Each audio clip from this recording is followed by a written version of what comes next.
नमस्कार। एक बार फिर से स्वागत है आपका DCI 9920 पर।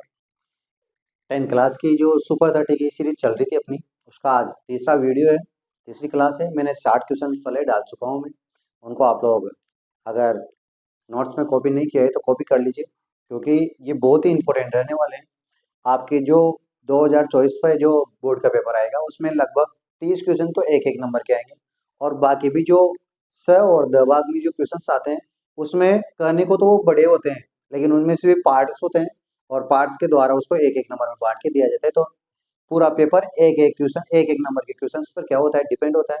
इसलिए आप इन सुपर 30 के क्वेश्चन को अदरवाइज नहीं लें, और नोट्स के रूप में इसको उतारें, और इनको ध्यान से बड़े तरीके से याद करें। तो इसी सुपर 30 की सीरीज को अपन आगे बढ़ाते हैं, और आज के क्वेश्चंस करते हैं अपन थर्ड। देखो, मैंने पहले क्वेश्चन, मैंने यहाँ 3 क्वेश्चंस लिखे हैं।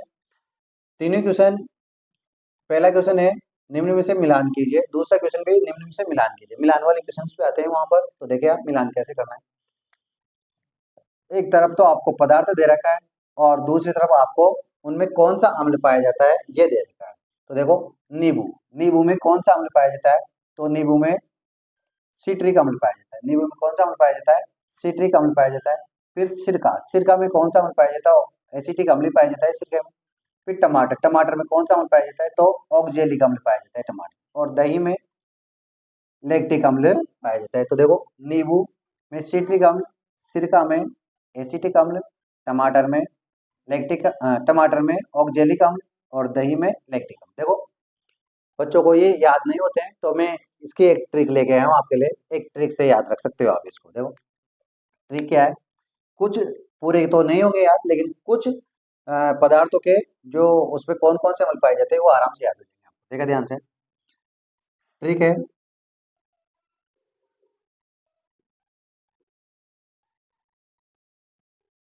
सी ए, ईंट, संत ऐसे हैं जहां, क्या है ट्रिक, सी ए, ईंट, संत ऐसे हैं जहां लापा पड़ा है वहां, लापा पड़ा है वहां, ये ट्रिक है। सी ए, ईंट, संत ऐसे है जहां लापा पड़ा है वहां। तो देखो, सी ए में दो शब्द नजर आ रहे होंगे आपको। तो सी से तो बनेगा सिरका, और ए से बनेगा एसिटिक अम्ल, एसिटिक अम्ल। अर्थात सिरका में कौन सा अम्ल पाया जाता है, एसिटिक अम्ल। फिर है ईंट, देखो ईंट में भी दो शब्द है, ई और ट। तो ई से बनेगा इमली, और ट से बनेगा टार्टरिक अम्ल, टार्टरिक अम्ल। फिर देखो संत और ऐसे, तो संत से बनेगा संतरा, और ऐसे से बनेगा एस्कॉर्बिक अम्ल, एस्कॉर्बिक, एस्कॉर्बिक अम्ल, एस्कॉर्बिक अम्ल।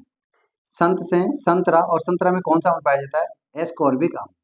जहां, एक शब्द है जहां, तो देखो जहां से, ज से बनेगा जठर रस, जठर रस।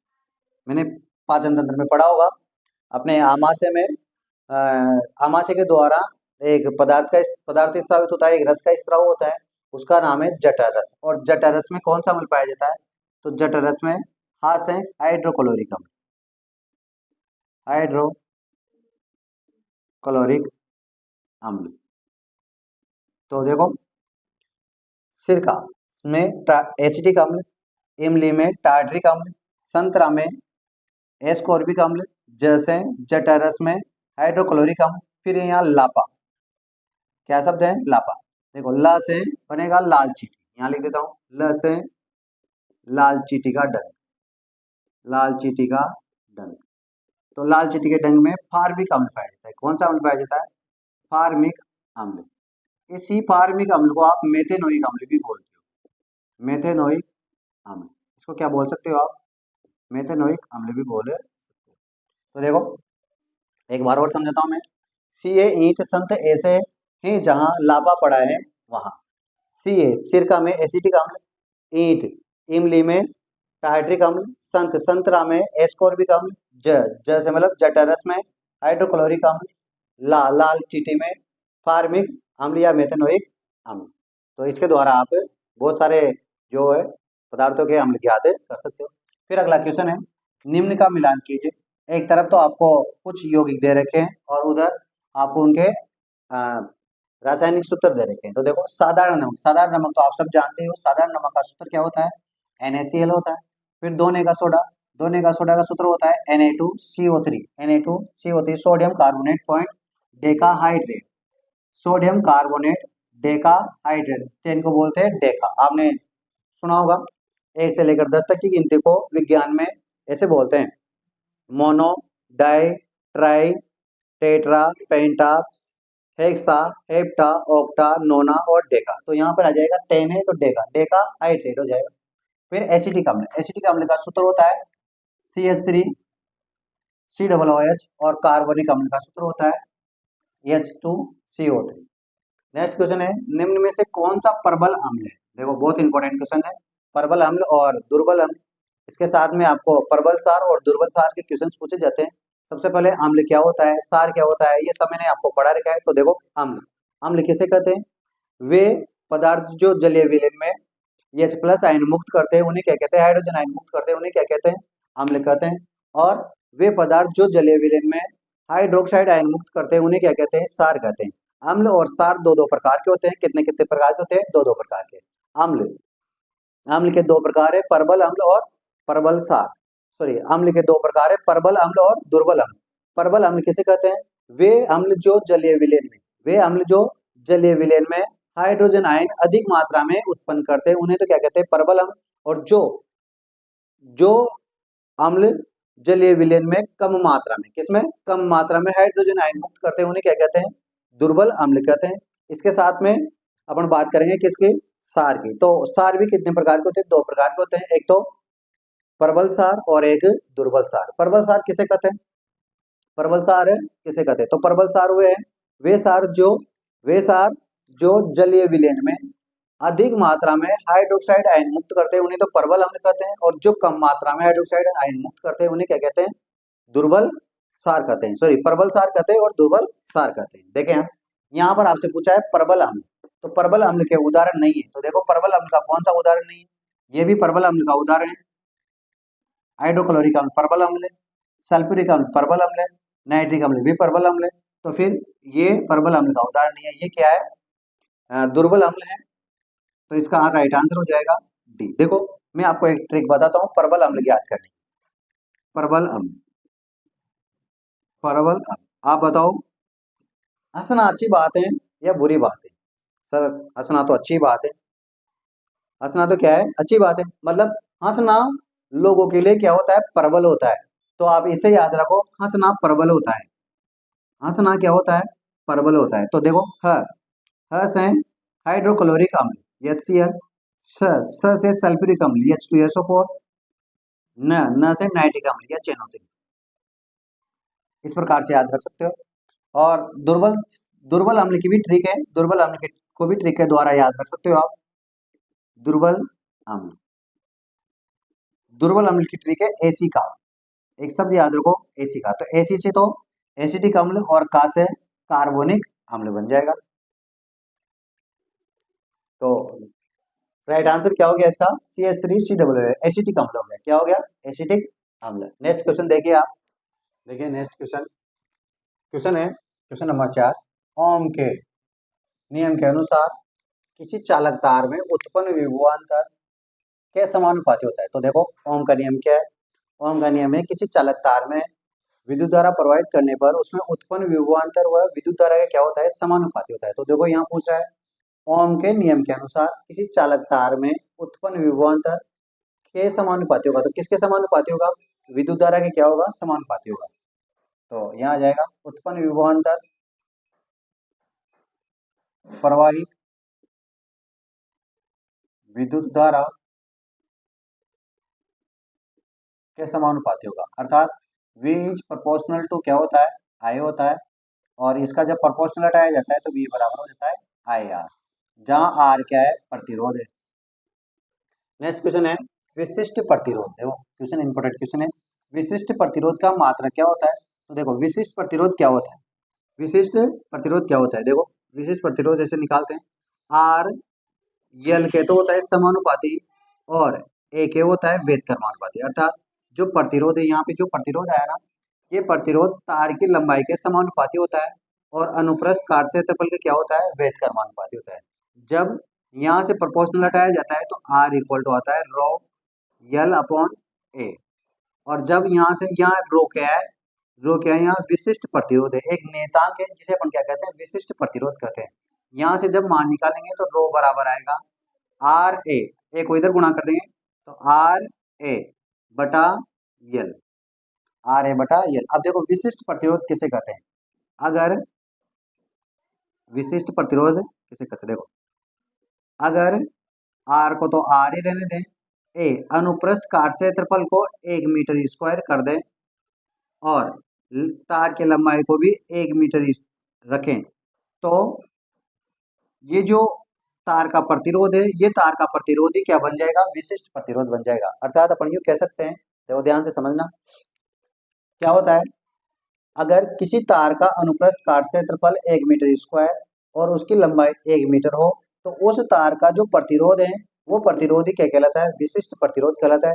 अब यहाँ आपसे पूछा है इसका मात्रक, तो देखो इसका मात्रक कैसे आएगा, एक यम से एक यम तो कट जाएगा, मतलब 1 मीटर से 1 मीटर कट जाएगा, अब ऊपर बचा मीटर, और आर, आर का मतलब प्रतिरोध, और प्रतिरोध का मात्रक होता है ओम, और यहाँ बच रहा है मीटर, तो ओम इंटू मीटर, अर्थात विशिष्ट प्रतिरोध का मात्रक क्या हो गया, ओम इंटू मीटर, इसका ए आंसर आ जाएगा।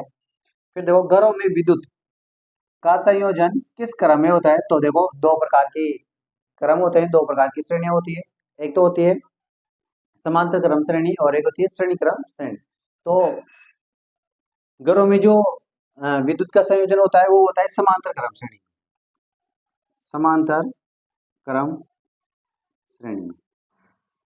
फिर नेक्स्ट क्वेश्चन है, गंदे वस्त्रों को साबुन द्वारा स्वच्छ करने की क्रिया विधि क्या कहलाती है, तो इसको कहते हैं पायसीकरण, क्या कहते हैं, पायसीकरण। नेक्स्ट क्वेश्चन है, अम्लीय वर्षा का पीएच मान कितना होता है, तो अम्लीय वर्षा का पीएच मान 5.6 से क्या होता है, कम होता है। निम्न में से कौन सी गैस फटफट यानी कि पॉप साउंड के साथ में जलती है, तो वो है hydrogen gas, A option right हो जाएगा। देखो नेक्स्ट क्वेश्चन है, कठोर जल को मृदु करने के लिए, कठोर जल को मृदु करने के लिए किस सोडियम यौगिक का उपयोग किया जाता है, तो इसके लिए दाउन सोडा या फिर Na2CO3.10H2O का उपयोग किया जाता है, सोडियम कार्बोनेट डेकाहाइड्रेट का क्या किया जाता है, उपयोग किया जाता है। देखिए नेक्स्ट क्वेश्चन, देखिए नेक्स्ट क्वेश्चन है क्वेश्चन नंबर 11, क्वेश्चन है अपच का उपचार करने के लिए निम्न में से किस औषधि का उपयोग किया जाता है, तो देखो औषधि का नाम दे रखा है एंटीबायोटिक, एनाल्जेसिक, एंटीसीड या एंटीसेप्टिक, तो देखो इसके लिए उपयोग किया जाता है एंटीसीड का, सी ऑप्शन राइट होगा इसका। कोई विलयन लाल लिटमस को नीला कर देता है, लाल को क्या करता है, नीला कर देता है, तो इसका संभवतः पीएच मान क्या होगा, तो देखो इसमें आप लोग याद रखना, एक ट्रिक याद रखना, मैं यहाँ लिखता हूँ अनिल कपूर, अनिल कपूर, एक शब्द याद रखना, देखो अ से क्या आ रहा है, अम्ल, और नील, नील से बनेगा नीला, मतलब अम्ल क्या कर देता है, और ल से बनेगा लाल, देखो अम्ल क्या कर देता है, नीले लिटमस पत्थर को लाल कर देता है, अम्ल क्या करता है, नीले लिटमस पत्थर को लाल कर देता है, जबकि यहाँ पूछा लाल लिटमस को नीला कर देता है, तो लाल लिटमस को नीला इसका उल्टा होगा, लाल लिटमस को नीला कौन करेगा, सार करेगा, इसके लिए आप याद रख सकते हो शालिनी कपूर, शालिनी, मतलब सार क्या कर देता है, लाल लिटमस को नीला कर देता है, इसका मतलब ये जो विलेन है ये कौन सा विलेन होगा, सार होगा। देखो समझ में तो आ रहा है तुम्हें, देखो जो नीले लिटमस को लाल कर देता है वो होता है अम्ल, और जो लाल लिटमस को नीला कर देता है वो होता है सार। अब यहाँ कह रहा है क्वेश्चन लाल लिटमस को नीला कर देता है, क्या कर देता है, लाल लिटमस को नीला कर देता है, इसका मतलब है कि जो ये विलेन है, ये विलेन कौन सा है, सार। अब ये तो पता लग गया कि विलेन कौन सा है, सार। अब अपन को ये पता लगाना है कि सार का पीएच मान कितना होता है और अम्ल का पीएच मान कितना होता है। तो ध्यान रखेगा, सार का पीएच मान है 7 से अधिक और 14 से कम होता है, जबकि अम्ल का पीएच मान 7 से कम और 0 से अधिक होता है। और उदासीन विलेन होते हैं 7।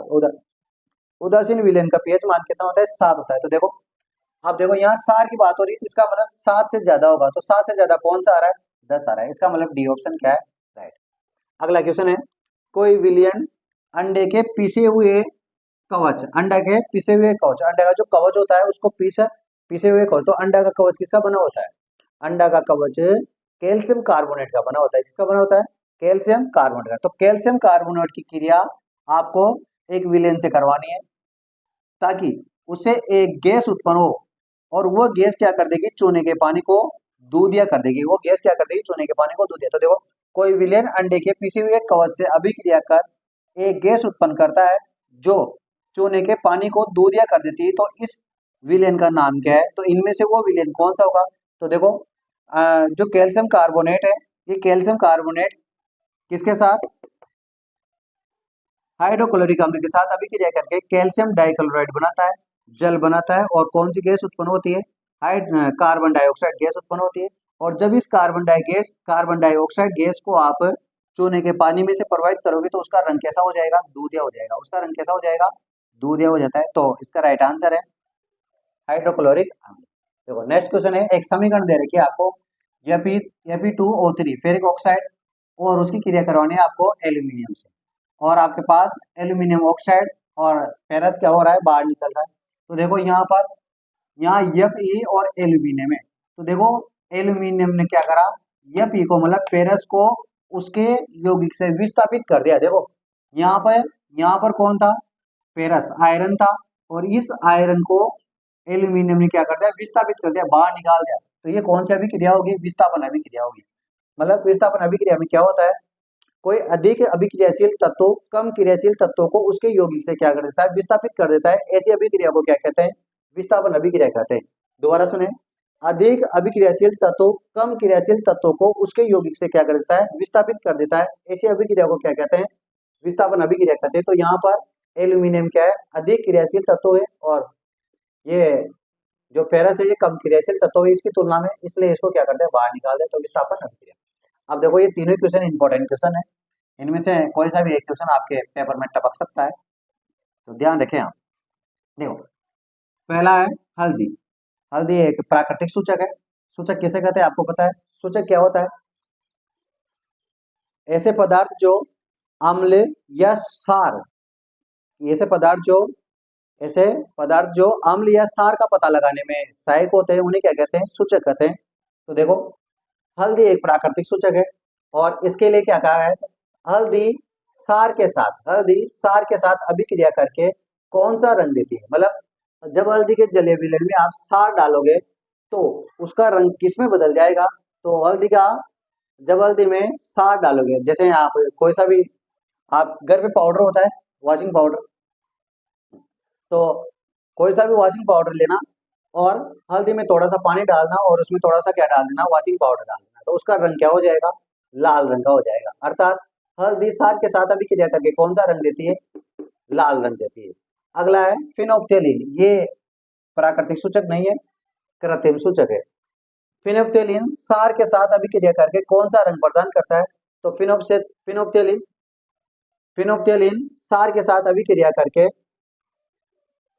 गुलाबी रंग प्रदान करता है। कौन सा रंग प्रदान करता है, गुलाबी रंग प्रदान करता है। तो इसका आंसर तो हो जाएगा ए, इसका आंसर हो जाएगा बी। फिर नेक्स्ट क्वेश्चन है मिथाइल ऑरेंज। मिथाइल ऑरेंज अम्ल के साथ, देखो यहाँ दोनों में सार के साथ अभिक्रिया हो रही थी, यहाँ किसके साथ, अम्ल के साथ। तो मिथाइल ऑरेंज अम्ल के साथ अभिक्रिया करके कौन सा रंग प्रदान करता है, तो मिथाइल ऑरेंज अम्ल के साथ अभिक्रिया करके लाल रंग प्रदान करता है। कौन सा रंग प्रदान करता है, लाल रंग प्रदान करता है। तो इसका राइट आंसर हो जाएगा ए। हाँ, इसी क्वेश्चन को इस तरीके से भी पूछ सकता है आपको, मिथाइल ऑरेंज सार के साथ अभिक्रिया करके कौन सा रंग प्रदान करता है, तो फिर राइट आंसर आएगा पीला। देखो, क्वेश्चन नंबर 17 तक हो गए, क्वेश्चन नंबर 18 देखिए आप। देखिए नेक्स्ट क्वेश्चन, लेंस सूत्र लिखिए। तो लेंस सूत्र होता है 1/F = 1/p माइनस 1/u, जहाँ यफ वी और यू, यफ तो होता है यहाँ पर फोकस दूरी, वी होती है यहाँ पर प्रतिबिंब की दूरी,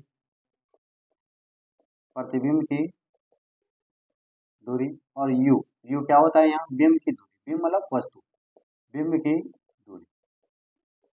नेक्स्ट क्वेश्चन है लेंस की शक्ति का सूत्र लिखिए। लेंस की शक्ति, तो लेंस की शक्ति का सूत्र होता है P बराबर 1/f, जहाँ पर f क्या है फोकस दूरी,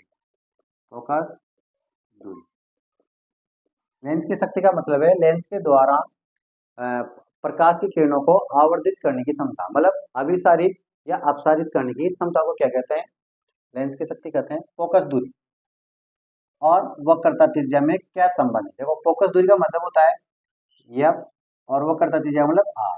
तो देखो फोकस दूरी और वक्रता त्रिज्या में एक संबंध होता है। वक्रता त्रिज्या फोकस दूरी की क्या होती है, दुगनी होती है। वक्रता त्रिज्या फोकस दूरी की क्या होती है, दुगनी होती है। फिर ओम का नियम क्या है, तो ओम का नियम भी मैंने आपको बताया कि किसी चालक तार में विद्युत धारा प्रवाहित करने पर उसमें उत्पन्न विभवांतर विद्युत धारा के क्या होता है, समानुपाती होता है। दोबारा समझे, किसी चालक तार में उत्पन्न विभवांतर उसमें प्रवाहित विद्युत धारा के क्या होता है, समानुपाती होता है। एक ही बात है दोनों तरह से। तो V is proportional to I, और इसका अगर सूत्र लिखना चाहे तो V बराबर हो जाएगा IR। जब प्रोपोर्शनल का चिन्ह हटाते हैं तो R आता है, और R यहाँ पर क्या है, प्रतिरोध है। R क्या है यहाँ, प्रतिरोध। नेक्स्ट क्वेश्चन है N प्रतिरोध, प्रतिरोधों की संख्या कितनी है, N प्रतिरोधों के लिए समांतर क्रम संयोजन का तुल्य प्रतिरोध ज्ञात कीजिए। तो अगर तुल्य प्रतिरोध को अपन 1/R मान लें, मतलब R मान लें, तुल्य प्रतिरोध को क्या मान लें, R मान लें, तो N प्रतिरोधों के लिए समांतर क्रम संयोजन का जो तुल्य प्रतिरोध होगा वो होगा 1/R1 plus 1/R2 plus 1/R3 plus dot dot dot dot 1/RN। ये इसका समांतर क्रम संयोजन का तुल्य प्रतिरोध होगा। नेक्स्ट क्वेश्चन है पेंटेन का सामान्य सूत्र लिखिए। तो पेंटेन N आ रहा है, तो ये एल्केन श्रेणी का सूत्र है, एल्केन श्रेणी, और एल्केन श्रेणी का सामान्य सूत्र होता है CnH2n+2। अब देखो मैंने आपको समझा रखा है, मैंने इसका पूरा चैप्टर वीडियो, इस चैप्टर का पूरा वीडियो मैंने यूट्यूब में डाल रखा है, आप वहाँ पे देख सकते हैं। मैंने आपको समझा रखा है, क्या समझा रखा है, जब कार्बन की संख्या 1 हो, कार्बन संख्या 2 हो, 3 हो, 4 हो, 5 हो, तो 10 तक हो, तो मैंने समझा रखा है। देखो 1 के लिए मेथ, 2 के लिए मेथ, एथ, प्रोप, ब्यूट, पेंट, तो 5 के लिए क्या शब्द आएगा, पेंट। फिर हेक्स, हेप्ट, ऑक्ट, नेन, नॉन और डेक, इस प्रकार से आता है। तो यहाँ पर पेंटेन है, तो पेंट के लिए कार्बन की संख्या कितनी आएगी, 5। तो इसका मतलब N का मान रखना है आपको यहाँ 5, C5, H 2 × 5 + 2, हल करो इसको, तो C5 5 दूनी 10, 10 और 2 12, तो H 12 हो जाएगा। ये हो जाएगा पेंटेन का सूत्र। देखो तारपीन तेल का, ये क्वेश्चन अर्धवार्षिक से पूछा गया था पिछले साल। तारपीन तेल का अपवर्तनांक कितना होता है, तो 1.47 होता है। फिर IUPAC का पूरा नाम बताइए, तो ये भी पिछले साल अर्धवार्षिक में पूछा गया था। IUPAC का पूरा नाम होता है international union of pure applied chemistry. फिर नेक्स्ट क्वेश्चन है निम्न में से कौन सा पदार्थ लेंस बनाने में प्रयुक्त नहीं होता है। निम्न में से कौन सा पदार्थ नहीं होता है, ध्यान देना, नहीं होता है। तो जल भी होता है, जल का प्रयोग होता है। कांच का प्रयोग नहीं होता है, तो इसका राइट आंसर आ जाएगा बी। प्लास्टिक और मिट्टी दोनों का उपयोग होता है। तो ये थे आज के क्वेश्चंस। अब नेक्स्ट क्वेश्चन अपन कल करेंगे। जब तक के लिए नमस्कार, और अगर वीडियो पसंद आया है तो लाइक, शेयर और सब्सक्राइब जरूर करें। धन्यवाद।